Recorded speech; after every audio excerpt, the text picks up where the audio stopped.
Salut mesdames et messieurs, très heureux de vous retrouver nombreux devant vos postes téléviseurs et merci d'avoir choisi la santé radio télévision pour vous informer. Mesdames et messieurs, commençons cette session d'information par le coronavirus. À combien de temps reste-t-il pour que la ville de Matadi soit à l'abri du coronavirus? Cette question se trouve sur toutes les lèvres ces derniers instants. A-t-on déjà une idée claire sur le cas des suspects sur le coronavirus? La réponse dans cet élément. Suivez. En République démocratique du Congo, la propagation du coronavirus se poursuit. Les provinces jusque-là épargnées commencent petit à petit à emboîter le pas, malgré l'isolement de Kinshasa, épicentre de la pandémie. Sur le 109 cas actuellement, 3 appartiennent aux provinces, dont 2 du Sud Kivu, de Bukavu, et l'autre de l'Ituri. Qu'en est-il du Congo central qui est à un tout petit pas de Kinshasa? Combien de temps restera-t-il à l'abri? Pour la plupart des habitants de la province interrogés, les souhaits seraient que jusqu'à la fin de la pandémie, que le Congo central reste sain et sauf. Cependant, la réalité sur terrain obéira-t-elle à ces vœux? La question reste posée car les inquiétudes sont nettement présentes dans la mémoire de plusieurs originaires du Congo central. La maladie est-elle déjà là sans que personne ne s'en rende compte? Les cas suspects dont on parle ont-ils le coronavirus? Que révélera les tests des échantillons envoyés à l'UNRB?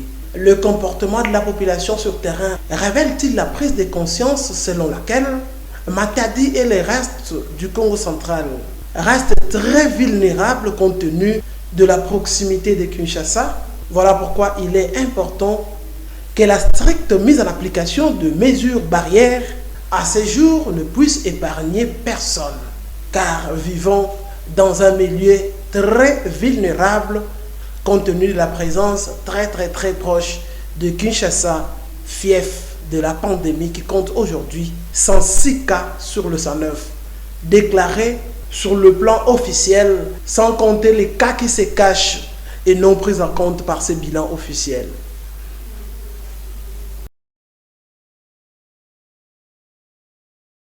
Page noire dans ce journal, c'est ce mardi 31 mars que la population matadienne a rendu les derniers hommages à un de ses dignes fils, le directeur Mbakulu Pamboudiana. Malgré les instructions dites au coronavirus, la population matadienne ne s'est pas empêchée pour aller lui rendre les derniers hommages à la morgue de l'hôpital général de référence de Kinkanda. Suivez ce reportage.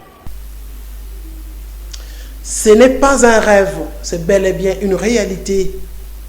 La ville de Matadi a perdu. Congo central, province chère à Joseph Kasavubu. Ville de Matadi, siège des institutions provinciales.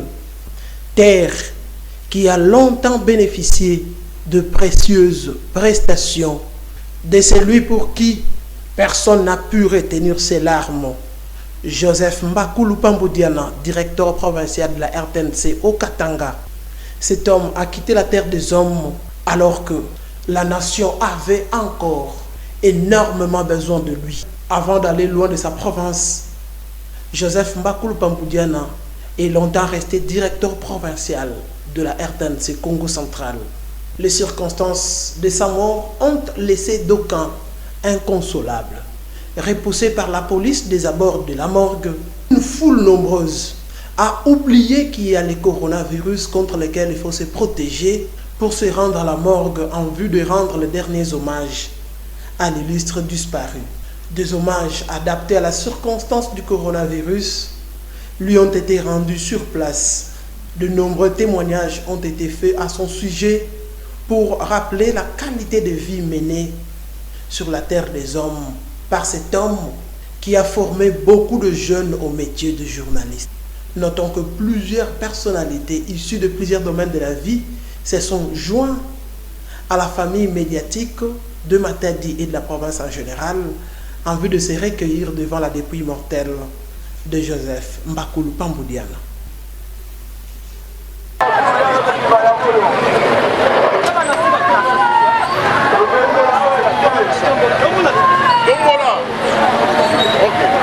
Autre chose à présent, une passerelle au quartier Momon a perdu une bonne partie de ses garde-fous ces comportements, ces actes causés par des personnes inciviques non autrement identifiées. Suivez ces reportages. Cette passerelle rend d'énormes services à la population habitant le quartier Momo dans la commune de Mvouzi. Depuis quelques jours, une partie de ces garde-fous a disparu. Selon les témoignages recueillis sur place, ils seraient volés par des inciviques non autrement identifiés. Que faire pour protéger la petite partie qui reste? C'est la question que se posent les habitants de ce coin qui lancent une mise en garde sévère aux auteurs de ces opérations qui risqueraient de les payer très très cher si jamais ils étaient rattrapés.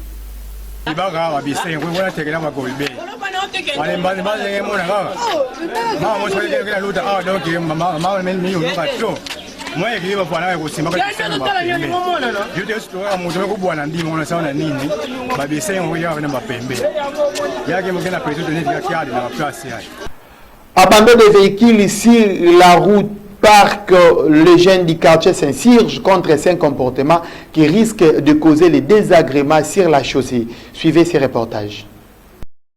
Nous sommes sur l'avenue du 14 octobre, mieux connue sous le nom de parc dans la commune de Mvouzi, où la présence de plusieurs véhicules abandonnés devient un vécu quotidien. C'est le cas de ces minibus de marque Yas qui a été abandonné il y a longtemps sur la voie publique, ce qui crée un désagrément total sur la chaussée. Les mêmes véhicules se transforment en hôtel, lieu de luxure pour les inciviques. Indignés par ces comportements, les jeunes du quartier appellent les autorités à la rescousse.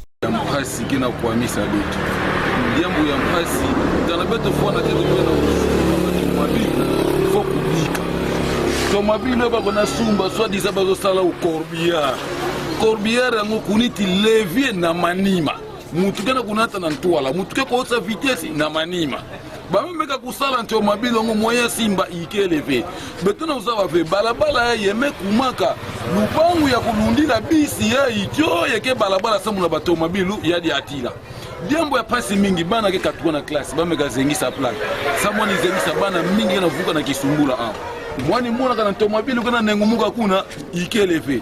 Donc, bis y a lemba, te met tout dans le chef d'avenir. Chef d'avenir, met tu bien bête qu'on a sauce à capitaine, il y a PCR. Est-ce que quelqu'un qui sent lui a bête?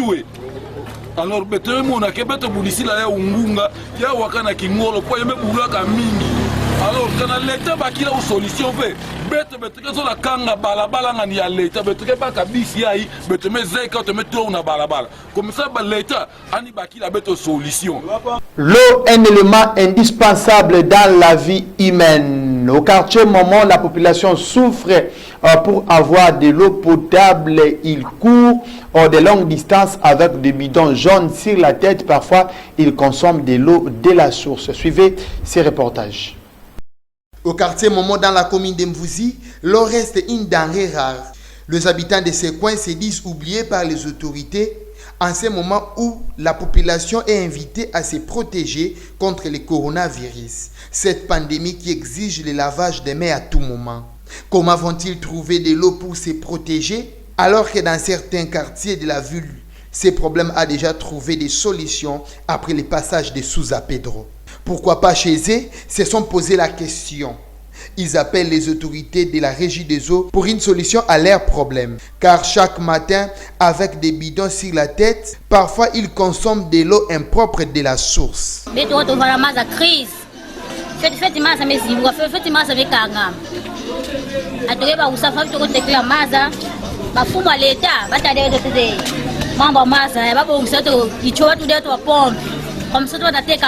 Fin de cette page locale, mesdames et messieurs, place à présent aux informations au-delà de nos frontières et c'est grâce à ces condensés de Solvin Bakou. Suivez.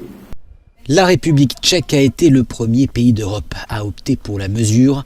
L'Autriche la met en place partiellement et en Allemagne, une seule ville l'a adoptée. Le port obligatoire du masque dans les rues ne fait pas l'unanimité, mais de plus en plus de pays s'y mettent. L'Autriche vient d'annoncer que le port du masque sera obligatoire dans tous les supermarchés. C'est logique de se protéger mutuellement. C'est la mesure la plus importante pour freiner la propagation. Pour l'Organisation mondiale de la santé, seules les personnes présentant des symptômes du Covid-19 et celles qui en prennent soin devraient porter un masque. Et encore faut-il qu'il soit associé à un lavage régulier des mains. Le masque doit également être changé toutes les 3 ou 4 heures. En Allemagne, la ville de Jena, en Thuringe, a mis en place le port obligatoire dans les rues. Hanau y songe également. Les masques pour le nez et la bouche sont importants pour protéger les autres. Si quelqu'un est infecté, alors ils empêchent le virus de passer quand on éternue ou tousse.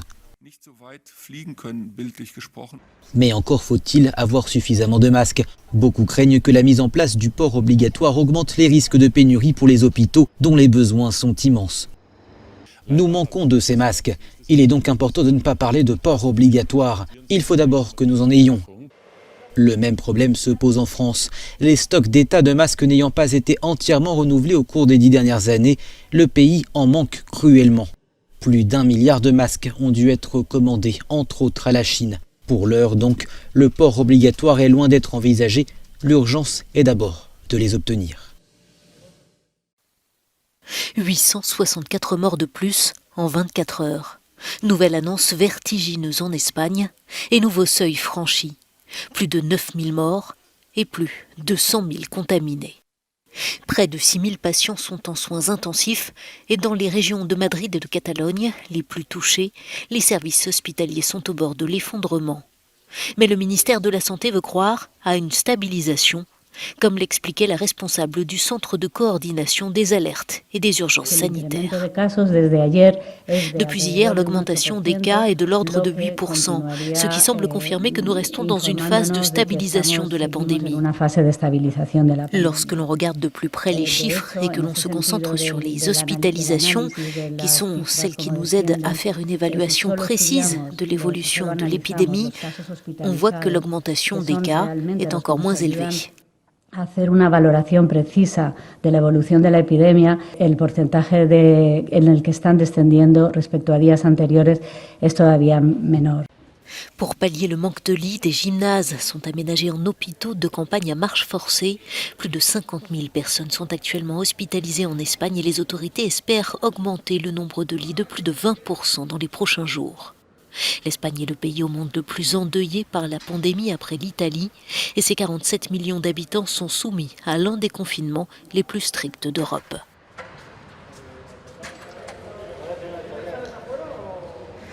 Mesdames et messieurs, c'est par ici que nous bouclons complètement cette édition d'information. Merci de l'avoir suivi et restez branchés sur les programmes de Santé Radio Télévision. Au revoir.